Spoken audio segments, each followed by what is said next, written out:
So I wanted to make a little video to talk a little bit about the release in your swing and how we talked about it, how you described it to me, and how I think that I'd like you to start thinking about it to see how it changes your motion. So the first thing I asked you was, what is the release in the swing? And you said, well, it's the club face turning over and releasing toward the target. And I said, okay, no problem. Now can you show me that where you don't turn your body? And you felt as though that it was that type of motion.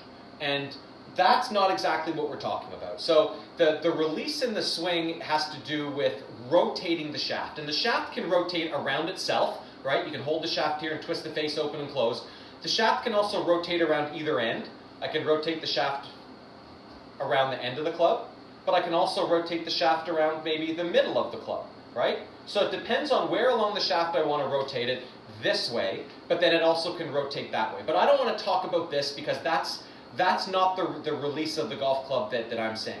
What I'm saying is I need this shaft to rotate and release more about itself. So when you get into the downswing and you're coming into the downswing and you're all the way over here, which is really good, let's just take note of where you are here. Okay, your hands are kind of low, you're low, the handle of the club is all the way down here, but look at this. I've got that much room to line this golf club up. Where's that 7 inches going to come from? Well, we have to find a way to let this club go down. And the idea isn't to hit down. I'm not using my muscle to put a force into this shaft to push the head into the ground. That's not what it is. I'm trying to almost teeter-totter the club. I want to feel as though that I can pull the handle up as hard as I can to make the club head go down. Because if I'm here, if I make the club go down, I'm going to dig the club into the ground before the ball will never get there. I need to feel as though that from here, that I'm rising and raising up the left side of my body, getting it out of the ground, getting up, up, up. So by the time that my hands are higher, now I've got the room to let this club go through. Because if my hands are rising, the club is going to eventually find a way to catch up to what's rising. It's going to line itself up, and as you keep turning, it's going to have this appearance that, oh, you didn't release it. When the golfer is actively trying to get the club to move away from them as they turn so that they can catch it up at the bottom, and if they keep turning, it's going to have the appearance of this, but I'm pretty sure that that golfer is ultimately trying to go away and release. And when we get the pivot to happen in front of that, it kind of looks like a normal swing or a regular orthodox swing. But the difference that we've had is that you're trying to do things based on what you see a golfer do in a video.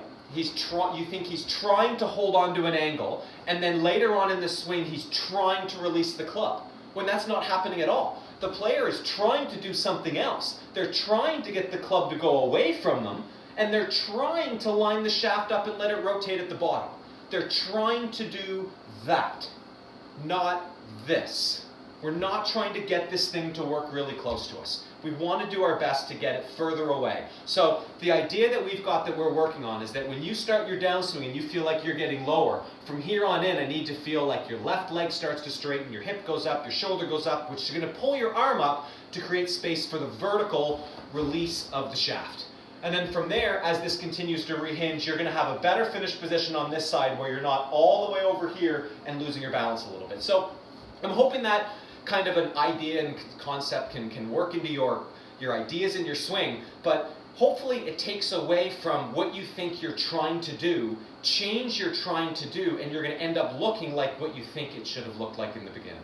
So give that a shot. Please let me know how it feels and what your ideas are. I'd love the feedback. It's kind of the first time I've really made a video on how all this works. I'm sure I've got a bunch of things wrong, but you know what? That's how I need you to kind of think about it in terms of your practical to-do list in order to make a change. So I'm hoping it works.